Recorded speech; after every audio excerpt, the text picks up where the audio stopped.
this is a footnote from a published PwC report. And if you look at the end of the URL, you can see it still says UTM source equals chatgpt.com. Someone copied a link straight out of a ChatGPT session, pasted it into a client-facing document, and nobody proofed the document closely enough to catch it. This week, the Financial Times verified research from GPTZero showing that 4 PricewaterhouseCoopers Middle East reports contained fake footnotes, misattributed claims, and at least one academic paper that does not exist. GPTZero's detectors estimated an 84% chance that one of those reports was entirely AI generated. And excluding the reference section pushes that number to 100. PricewaterhouseCoopers was the last of the big 4 to get caught. KPMG pulled a report in October, Ernst & Young retracted a study over fake footnotes, and Deloitte refunded part of a government contract. The twist writes itself, by the way, because these were not reports about tax policy. One of the flagged documents was literally titled Agentic AI, the new frontier in Gen AI. The firm that sells advice on responsible AI adoption used AI irresponsibly to write the sales brochure. The part that should actually bother you is this. The process that produced these reports is the same process most commercial ops teams use when they ask an AI to research something. And I can show you with measured data from my own lab exactly where it breaks. One failure mode survives even after you fix retrieval, and it is the one that nobody checks. In a crime lab, evidence counts as evidence only, and only if you can prove the chain of custody, which means documenting who collected it, where it has been, and who has touched it. If the chain breaks, the court throws the evidence out. And it does not matter whether that evidence is true, because it is now inadmissible. An LLM writing from its own memory has no chain at all. It produces claims that look like they were collected in the field when they were actually manufactured in the evidence room. The PwC reports show you what that looks like at scale. One report cited a paper on air quality in Riyadh, complete with a journal name and 3 authors, and nobody can find that paper anywhere because it appears to have been fabricated outright. Another report presented by JP Morgan's success story about agentic AI and sourced it to a teenage blogger on Medium with 280 followers. Now, in fairness, GPTZero's own researcher pointed out that the well-worn claim blaming 90% of accidents on human error is not actually false. The tell was structural, because the same fact appeared 3 times in 2 pages with 3 different sourcing patterns. No human being writes like that. The problem is not that it lies. The problem is that it lies and tells the truth in exactly the same confident voice. And you cannot tell the two apart by reading. I'm Brad Norton. I've spent 25 years in pharma commercial operations, and today I run Norton Design Lab, where I build and measure exactly these kinds of systems. I get to have an opinion on this story because I did not just read about the failure mode. I tested exactly how it works. In my evaluation harness, I built the source packs on purpose, loaded with specific statistics that appeared nowhere in any model's training data, and then asked the frontier model to rewrite content using only those packs. The design leaves no escape hatch because the only way to get the number right is to follow my exact references, and any number a model pulls from its own memory shows up instantly. The models did not fail quietly either. Sometimes a tested model invented an entire plan, including the people in it, and then invented an institution, authors, and research papers to back up the false claim. It was very convincing. And it is the same species of failure sitting in the PricewaterhouseCoopers reference lists. The detector is not another AI. It is a small piece of Python code I wrote. Plain software that checks every number against the sources and returns the same answer every single time. It splits failure into two distinct classes. The first class covers real numbers that lost their source tag, and the second covers numbers with no source counterpart at all, which means they were invented from nothing. Those are different crimes. One is sloppy paperwork, and the other is planting evidence. The PwC report contained both, and most review processes catch neither. Right now, plenty of AI teams are advocating a popular safeguard, which is having a different AI model judge whether the first model's output is correct. I tested that exact process, and it fails. I ran 3 independent AI judges from 3 separate model families over output from models that I had prompted to use only my selection of reports in a specialized RAG of articles.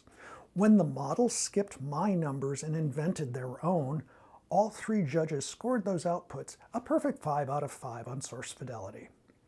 The tested models preferred their own invented statistics, footnotes, and articles to the sources that I demanded they use.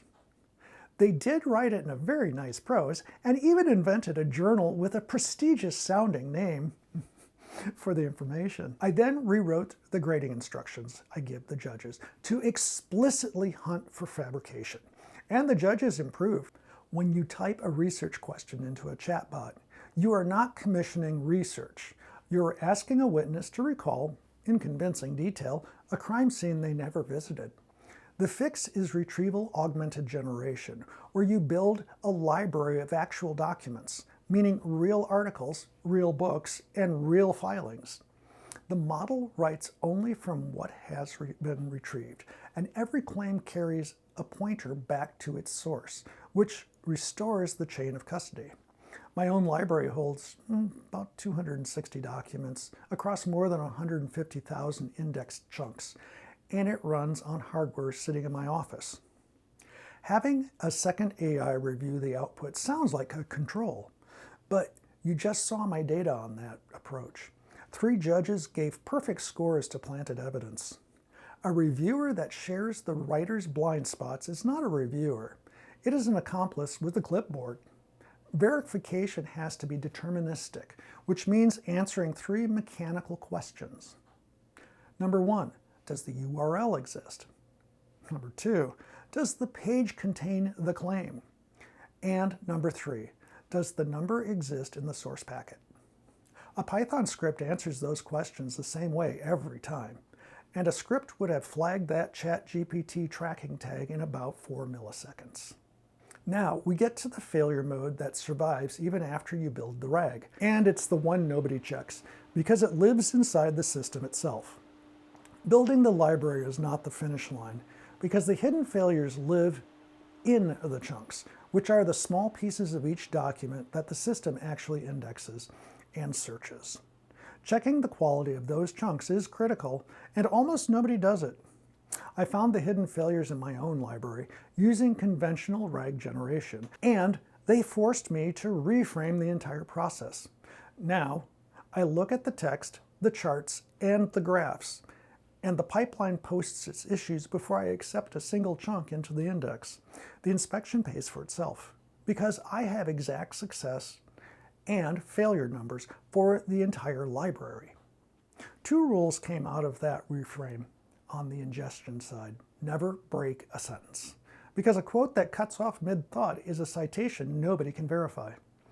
On the retrieval side, rank ruthlessly. I measured my system against a set of gold standard questions, and every RAG needs its own set, because data authenticity has to be proven against a library it actually serves.